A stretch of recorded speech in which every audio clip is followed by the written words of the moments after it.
कहते हैं हर धूप के पीछे एक छाया होती है। लेकिन क्या होगा अगर वो छाया ही सूरज को चुनौती दे दे?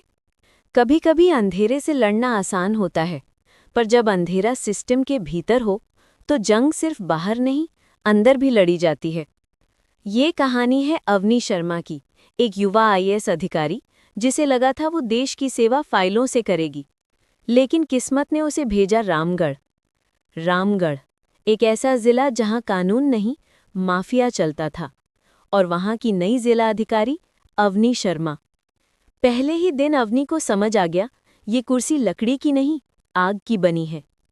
रात 3:15, घनघोर अंधेरा, सरकारी गोदाम के बाहर सन्नाटा, सिर्फ अवनी की एसयूवी की हेडलाइट्स और टॉर्च की रोशनी जो उस रात अंधेरे को चीर रही थी। अवनी और उसकी छोटी टीम ने गोदाम के पिछले दरवाजे से प्रवेश किया। अंदर हजारों बोरी राशन जो गरीबों के पेट से छीनी गई थी। वहीं खड़ा था गोविंद, स्थानीय नेता का दायां हाथ, चेहरे पर वही पुराना अहंकार। गोविंद ने भारी ब्रीफकेस उठाया और कांपती हंसी के साथ बोला, मैम, 5 करोड़ रुपए, बस इतना कीजिए, कुछ नहीं मिला ऐसा लिख दीजिए, सुबह तक सब भूल जाएंगे। अवनी की आंखों में अब सिर्फ गुस्सा नहीं था, वहां आग थी। उसने कहा, 5 करोड़? तुम मेरी ईमानदारी की कीमत लगा रहे हो गोविंद? ये पैसा नहीं, ये रामगढ़ के भूखे बच्चों का निवाला है।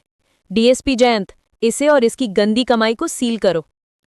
उस रात अवनी ने रिश्वत नहीं ठुकराई थी, उसने भ्रष्टाचार की रीढ़ तोड़ दी थी। लेकिन रामगढ़ अब शांत नहीं था। सिस्टम को हिला देने वाली ये कार्रवाई अब माफिया के साम्राज्य के दिल तक पहुंच चुकी थी। अगले दिन जिला अधिकारी के कक्ष का दरवाजा जोर से खुला। अंदर दाखिल हुआ बलवंत सिंह, रेत माफिया का बादशाह। उसने धमकी दी, मैडम, आप यहां आई हैं 1 हफ्ता और रामरोड के नियम तोड़ दिए। ज्यादा गहराई में गईं तो भस जाएंगी। अवनी ने कलम मेज पर रखी, उसकी आंखों में दृढ़ता थी। उसने कहा, धन्यवाद मिस्टर बलवंत, आपकी चेतावनी नोट कर ली गई है। अब मेरी बात सुनिए, ये कुर्सी अहंकार से नहीं, संविधान से चलती है।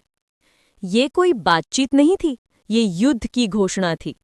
अब लड़ाई सिर्फ बाहर के माफिया से नहीं, बल्कि सिस्टम के अंदर बैठे डर से थी।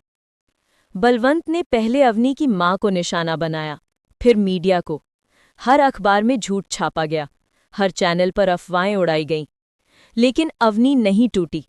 उसने सिस्टम को उसके ही हथियार से जवाब देने की ठानी, टेक्नोलॉजी।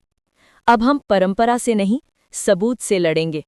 हर रिश्वत, हर गलती कैमरे की आंख में कैद होगी। तहसील ऑफिस में दामोदर नाम का किसान अपने दस्तावेज लेकर गया। तहसीलदार ने अहंकार से कहा, फाइल आगे बढ़वानी है तो हाथ बढ़ाओ, 20,000। तभी दरवाजे पर आवाज गूंजी, रुको। अवनी बोली, ये ऑफिस नहीं, सेवा का मंदिर है, और तुमने इस मंदिर को भ्रष्टाचार के बाजार में बदल दिया है। पूरा ऑपरेशन कैमरे में रिकॉर्ड हुआ।